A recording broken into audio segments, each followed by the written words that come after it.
Bismillahirrahmanirrahim. Oke. Saya bacakan babnya, bab larangan mendahului Ramadan dengan puasa setelah melewati pertengahan Sya'ban, kecuali bagi orang yang menyambungnya dengan puasa sebelumnya atau bertepatan dengan kebiasaannya. Misalnya, kebiasaan adalah puasa Senin Kamis, lalu bertepatan dengan hari tersebut. Nah, salah satu kelebihan Imam Nawawi rahimahullah, penulis buku kita ini, Bapak Ibu sekalian rahimakumullah, beliau terkenal sekali dalam judul babnya saja itu sudah memberikan kepada kita ilmu dan informasi. Ada satu buku Imam Nawawi itu 40 jilid, namanya Majmu' Nawawi, bicara tentang fikih mazhab Syafi'i. Itu saya pernah punya bukunya, dan satu jilid buku itu kalau kita baca daftar isinya saja dari judul babnya, kita udah punya dapat ilmu yang banyak sekali. Belum kita baca isinya bab itu. Seperti di sini misalnya dia mengatakan bab larangan mendahului Ramadan dengan puasa setelah melewati pertengahan Sya'ban. Sebenarnya di sini sudah cukup. Artinya orang kalau belum terbiasa puasa-puasa sunnah sebelumnya, kalau tiba 15 Sya'ban dia berhenti berpuasa sunnah, gitu ya. Tapi dikatakan oleh beliau kecuali, ini sudah tambahan informasi, sebenarnya ini rincian, tapi ditulis dalam bab. Biasanya bab itu ringkas ya. Kecuali bagi orang yang menyambungnya dengan puasa sebelumnya atau yang bertepatan dengan kebiasaannya. Misal kebiasaannya adalah puasa Senin Kamis lalu bertepatan dengan hari tersebut. Artinya kalau orang sudah rutin puasa Senin Kamis, setelah 15 Sya'ban nanti masih boleh lanjut lagi puasa ya, sampai nanti menjelang 2 hari sebelum masuk Ramadan. Biasa dikenal dengan hari syak, hari yang ragu. Udah masuk Ramadan belum ya? Nah itu tidak boleh kita puasa ya. Saya sekaligus ingatkan ini ibu-ibu, jadi jangan lagi tanya di majelis kita, nanti bulan Sya'ban, Ustaz saya punya utang 2 minggu, bagaimana caranya? Sekarang saya ingatkan, sebelum saya ditanya, bayar dari sekarang, ya, utang Ramadannya. Jadi supaya tidak numpuk di bulan Sya'ban, ini masih ada bulan Rajab, ada bulan Sya'ban, masih 2 bulan. Dibayar, misalnya punya utang 10, 2 hari ya sekarang, 2 hari pekan depan, 2 hari pekan depan, pekan selanjutnya misalnya, jadi bisa selesai, gitu ya. Karena tidak boleh orang termasuk dalam kategori dosa besar kalau ibu menunda tanpa udzur. Tiba Ramadan akan datang, ternyata masih ada utang belum dibayar. Ini dosa besar. Karena puasa Ramadan adalah kewajiban. Hukumnya sama dengan sholat itu. Jadi nggak boleh sama sekali dilalaikan. Oleh karena itu dibayar puasa itu, ya, dibayar puasa tersebut. Baik, kita akan bacakan hadis pertama di bab ini. Di bab ini ada 4 hadis ya. Hadis pertamanya urutannya adalah 1232 dari awal kita belajar. Namun dia hadis pertama di bab kita. Berbunyi dari Abu Hurairah radhiyallahu anhu, dari Nabi sallallahu alaihi wasallam, beliau bersabda, "La yataqaddamanna ahadukum Ramadhana bi shaumi yawmin aw yawmain illa an yakuna rajulun kana yasumu shaumahu falyasum dzalikal yawm." Janganlah seseorang di antara kalian mendahului Ramadan dengan berpuasa 1 atau 2 hari.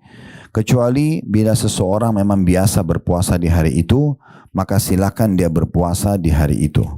Hadis ini diriwayatkan oleh Bukhari dan juga Muslim. Pernah kita jelaskan ya, muttafaqun alaih yang ada ditulis dengan di bold itu artinya disepakati oleh Imam Bukhari dan Imam Muslim. Baik, langsung kita ambil faedah dari hadis ini. Yang pertama, adanya larangan untuk mengerjakan puasa sunnah kalau sisa sehari atau 2 hari Ramadan masuk. Ya, sehari atau 2 hari Ramadan masuk. Kenapa? Karena memang 2 hari ini dikhawatirkan sudah masuk Ramadan. Dikhawatirkan sudah masuk Ramadan. Oleh karena itu utang-utang Ramadan sudah dibayar sebelumnya, gitu ya. Di sini tentunya termasuk orang yang puasa nazar, ya. Kalau dia nazar misalnya, kalau saya sembuh, saya akan puasa 3 hari. Dia nggak boleh milih di 2 hari sebelum Ramadan. Dia boleh pilih hari-hari yang lain. Sebagaimana pernah kita jelaskan juga, tidak boleh berpuasa hari Jumat sendiri, atau Sabtu sendiri, atau hari Ahad sendiri. Kecuali dipartnerkan. Misalnya Kamis Jumat, misalnya Jumat Sabtu. Ya, itu. Jadi dia tidak berdiri sendiri. Itu contohnya. Tapi lebih amannya memilih hari-hari yang tidak dilarang oleh Nabi SAW. Seperti Senin, Selasa, Rabu, Kamis. 4 hari ini bisa kita jadikan sebagai momentum untuk nazar. Kalaupun kita nazar itu ya. Tapi sudah pernah kita jelaskan, hukum nazar ini dasarnya makruh. Ya, jadi kalau Bapak Ibu misalnya lagi sakit, mau minta supaya sembuh, berdoa saja sama Allah sambil ikhtiar secara manusiawi, medis ya.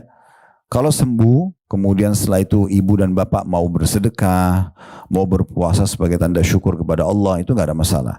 Tapi sudah bukan nazar, bukan kewajiban, ya sebagai tanda syukur kepada Allah. Tapi kalau nazar, kemudian Allah kabulkan, misalnya dia sembuh, maka jadi kewajiban.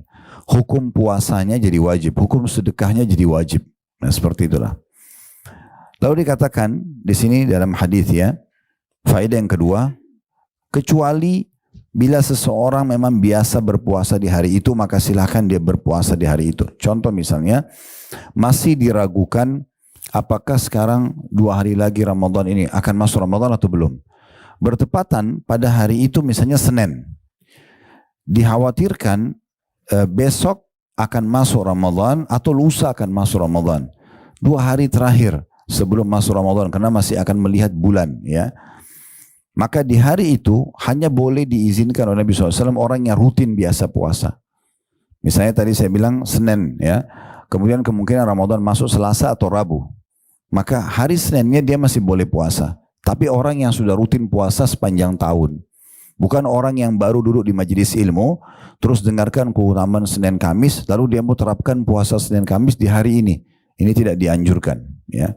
Itu yang dimaksud dengan sabda Nabi SAW, kecuali bila seseorang memang biasa berpuasa di hari itu, maka silahkan dia berpuasa di hari itu. Kalau sudah jadi rutinitasnya. Jadi tidak masuk di sini adalah pembayaran utang, tidak masuk dalamnya adalah nazar, tidak masuk juga dalamnya puasa sunnah yang orang baru mau mengamalkan selama dia belum kerjakan sepanjang tahun. Kita masuk hadis kedua di bab ini, dan ini urutan 1233 dari awal kita belajar, berbunyi dari Ibnu Abbas radhiyallahu anhuma. Dia berkata, Rasulullah sallallahu alaihi wasallam bersabda, "La tasumu qabla Ramadan, sumu li ru'yatihi wa aftir li ru'yatihi. Fa in halat dunahu ghayabatun fa akmilu 30 yawma." Janganlah berpuasa sebelum Ramadan. Berpuasalah karena melihat hilal dan berbukalah karena melihatnya juga. Tapi bila kalian terhalangi oleh awan, maka sempurnakanlah menjadi 30 hari. Maksudnya bulan Sya'bannya. Hadis ini diriwayatkan oleh Tirmidzi dan beliau mengatakan hadis ini hasan sahih. Baik, hadis ini kita berikan dulu gambaran globalnya ya. Yang dimaksud dengan hadis ini, jangan puasa ya, sehari sebelum Ramadan. Yang dimaksud adalah berhubungan korelasi dengan hadis sebelumnya. Jangan puasa bayar utang kalau besok sudah mau masuk Ramadan, yang dikenal hari syak ya. Jangan juga membayar puasa nazar di situ. Jangan juga baru mau melaksanakan puasa sunnah kalau bertepatan dengan hari puasa sunnah kayak Senin atau Kamis. Kecuali orang yang sudah rutin sekali mengerjakan sebelumnya. Ini kalau sisa 2 hari. Kalau 1 hari itu ditinggalkan secara mutlak karena khawatirnya Ramadan masuk. Ya. Kemudian juga ada penjelasan tentang kita harus berpuasa dan berbuka puasa atau menyambut Ramadan dan juga menutup Ramadan dengan Idul Fitri melalui ru'yah hilal. Nanti akan ada bab sendiri, bab nomor 220 tentang masalah apa yang kita lakukan kalau kita melihat hilal. Juga ada penekanan tentang masalah bulan Hijriah itu totalnya 29 hari. 29 hari ya. Beda dengan Masehi. Kalau Masehi itu biasanya 30 sampai 31. Kalau bulan-bulan Hijriah itu enggak ada sampai 30 atau 31. Jarang sekali. 30 itu betul-betul kalau sudah di tanggal 29-nya dilihat ternyata bulan masih tertutup dengan awan, maka baru dilanjutkan 30 hari. Umumnya 29. Makanya pernah waktu Nabi SAW menghajar ini memboikot para ummahatil mu'minin karena pernah mereka minta naik nafkah, dan nafkah ini sebenarnya sudah ditentukan oleh Allah dan Rasulnya. Maksudnya waktu itu adalah pribadi Nabi SAW. Maka Nabi SAW bersumpah atas nama Allah tidak akan mendatangi dan menemui istri-istri beliau selama 1 bulan. Maka pada saat itu turunlah ayat Al-Quran yang merintah Nabi SAW untuk menyampaikan kepada para istrinya, mau terima nafkah yang sudah ditentukan, tetap status sebagai istri, dapat kebahagiaan dunia akhirat, atau bercerai dengan Nabi, kemudian akan diberikan apa yang mereka mau, tapi mereka tidak dapat apa yang dijanjikan untuk para istri Nabi. Maka semuanya bertobat kepada Allah pada saat itu, istri-istri Nabi, lalu mereka memilih Nabi Muhammad SAW. Nah, awal sekali beliau masuk ke rumah istrinya adalah rumah Aisyah radhiyallahu anha, dan itu tepatnya pas hari ke-29. Padahal Nabi sudah bersumpah, demi Allah tidak akan mendatangi mereka selama sebulan. Maka Aisyah mengatakan, ya Rasulullah, bukankah anda telah bersumpah tidak masuk kepada kami selama sebulan, dan hari ini baru 29 hari. Kata Nabi SAW, bukankah bulan itu 29 hari? Maksudnya bulan-bulan Hijriyah. Bulan-bulan Hijriyah. Jadi ini bedanya. Makanya kalau tahun lalu kita mulai puasanya misalnya di bulan Maret atau di akhir Februari, sekarang mundur. Ya. Nanti lama-lama mundur terus tuh. Kenapa? Karena memang ada selisih sehari sampai 2 hari. Selalu bulan Hijriah itu 29, jarang sekali 30, sementara Masehi umumnya 30 sampai 31 gitu ya. Baik, kita ambil faedah dari hadis ini. Faedah yang pertama yang bisa diambil adalah adanya larangan untuk berpuasa sehari sebelum Ramadan. Kecuali tadi sudah kita jelaskan keadaan-keadaan tertentu. Itu pun kalau 2 hari. Kalau 1 harinya lebih baik ditinggalkan secara mutlak gitu ya. Kemudian pelajaran yang kedua, pentingnya seseorang muslim melihat bulan pada saat mau menentukan awal Ramadan masuk atau sudah selesai Ramadan dalam menyambut Idul Fitri. Dan ini berlaku untuk semua tentunya ya, termasuk di bulan Zulhijjah agar kita tahu nanti kapan Idul Adha, dan itu berlaku untuk setiap bulannya. Dan ini disuruh ru'ya. Ru'ya itu melihat bulan gitu ya. Jadi metode ini tidak akan pernah berubah tentunya karena penyampaian mutlak dari Nabi sallallahu alaihi wasallam. Makanya di Indonesia pun saya melihat informasi, alhamdulillah MUI juga menggunakan ru'yah hilal, melihat bulan ya. Itu positif sekali. Di Saudi pun sampai sekarang dan negara-negara Islam yang lain umumnya menggunakan ru'yah hilal, melihat dengan mata kepala. Sekarang mungkin dengan menggunakan alat teknologi canggih untuk melihat, dan di saat itu ditentukan apakah sudah masuk Ramadan atau belum. Kemudian pelajaran yang ketiga, bila di akhir di akhir Ramadan ya, belum terlihat bulan akan masuk Syawal, maka di saat itu kita puasa 30 hari. Kan pernah kita alami itu ya. Dan menunggu, oh ternyata belum nih, masih puasa lagi 1 hari. Nah iya, itu hanya terjadi di hari ke-29. Sehingga kita tahunya besok sudah masuk 1 Syawal, atau besok masih malam ini tertutup, berarti besok masih tak sambung jadi 30 Ramadan. Itu keadaan kalau bulan tertutup. Dan biasanya negara-negara itu tidak harus sama. Karena di sini masalah tertutup atau tidak tertutup. Ya.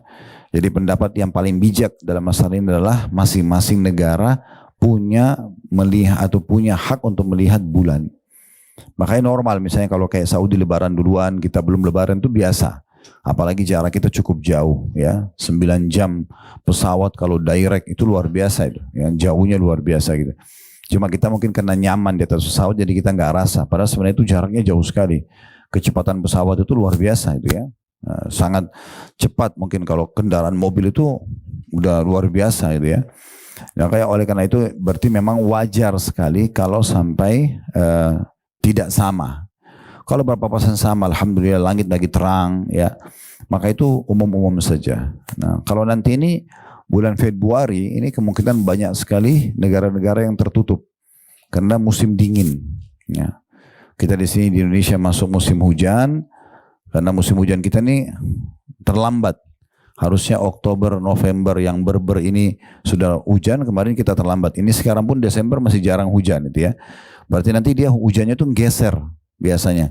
Kemungkinan besar Februari itu justru puncak-puncaknya hujan. Nah ini biasanya tertutup bulan. Biasanya gitu ya. Begitu juga dengan negara-negara yang lain, itu musim dingin. Puncak-puncaknya musim dingin. Mungkin di beberapa negara itu salju, tertutup ya. Nah sekarang kalau tertutup kita nggak bisa lihat, maka kata kuncinya mengembalikan ke 30 hari. Dan tidak ada namanya puasa 31 hari. Ya. Karena bulan Hijriah maksimal 29, kalau tertutup maka maksimal 30. Ini yang disebutkan dalam hadis ini. Baik, hadis ketiga di bab kita, dan ini urutan 1234 dari awal kita belajar berbunyi dari Abu Hurairah radhiyallahu anhu bahwasanya Rasulullah SAW bersabda, "Idza baqiya nisfun min Sya'ban fala tasumu." Bila bulan Sya'ban tinggal setengahnya, maka janganlah kalian berpuasa. Hadis ini diriwayatkan Tirmidzi dan hadis ini adalah hadis hasan sahih. Nah, hadis ini sudah dijelaskan oleh Imam Nawawi maksudnya di dalam bab kita. Tadi makanya di awal kita jelaskan bab ini ya. Jadi orang kalau baru mau puasa Senin Kamis ya, itu tidak disarankan di pertengahan Sya'ban dia memulainya. Udah sekalian aja Ramadan. Ya. Siapa yang bisa puasa tanggal 16 Sya'ban, 17 Sya'ban, 18 Sya'ban, kapan kira-kira lewat dari 15 Sya'ban, itu adalah orang yang sudah biasa puasa. Udah rutin puasa. Kalau enggak maka hadis ini berlaku pada dia. Sebaiknya dia tidak berpuasa lagi. Ya.